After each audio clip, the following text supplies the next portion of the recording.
YouTube, what's going on? I'm Nicolette Amarillas. I'm a strength coach and a movement and posture specialist. And today I'm going over the half kneeling rotation, which helps open up the shoulders and the upper thoracic. Basically, the rib cage up. Now, depending on how tight you are in the hips, you might also get a nice juicy stretch through the hips as well. You'll need a mat or padding underneath your knee because you will be in a half kneeling position. Let's move, why don't we? I'm gonna be using this like ab pad for my knee so that it's not too hard underneath my knee.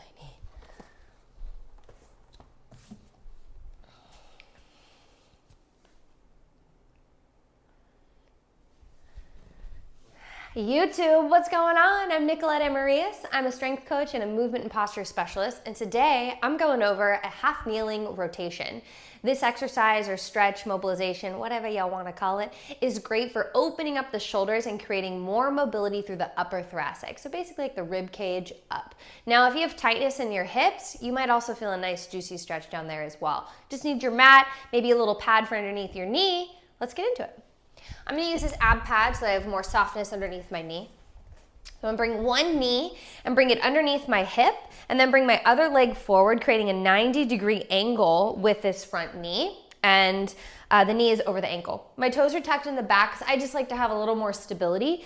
And I'm hip distance, so I'm train track, not tightrope. If I'm tightrope, then I'm wobbling around. So just make sure you have a nice stable ground.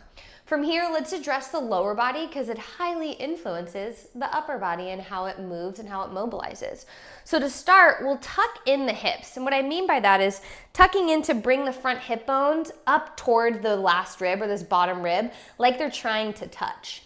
That will create stretch through the front of the hip and then automatically gets a little bit of engagement through the glute. So if you feel that glute start to engage, that's good. That means you're going into the right position. Now from here, open up the chest. So think about the collarbones having magnets that are attached to basically where like the ceiling meets the wall to help open up your upper body. From here, pull your shoulder blades together and then bring your arms in front of you, palms to touch. I'm gonna be rotating toward my front leg, opening up my right arm since my right leg is forward. Now the key here is to make sure that you're not opening up too quickly, but you're going nice and slow in order to feel your range of motion. And what we're looking for is to open up as much as you can before, notice the shoulder starts to come forward or shrugs or the torso falls forward, right? We're not worrying about how far we go. That's not our concern. We're worried more about just creating mobility through a comfortable range of motion, and that looks different for everyone. You can come forward, and if you want, you can unwind to the other side. You'll feel more of a stretch the other way, but this is also a great way to counterbalance that stretch to the side. Opening up. And you can hold anywhere from maybe 10 seconds if you want to make it more active, or you can hold up to 30 seconds, 60 seconds, whatever is comfortable.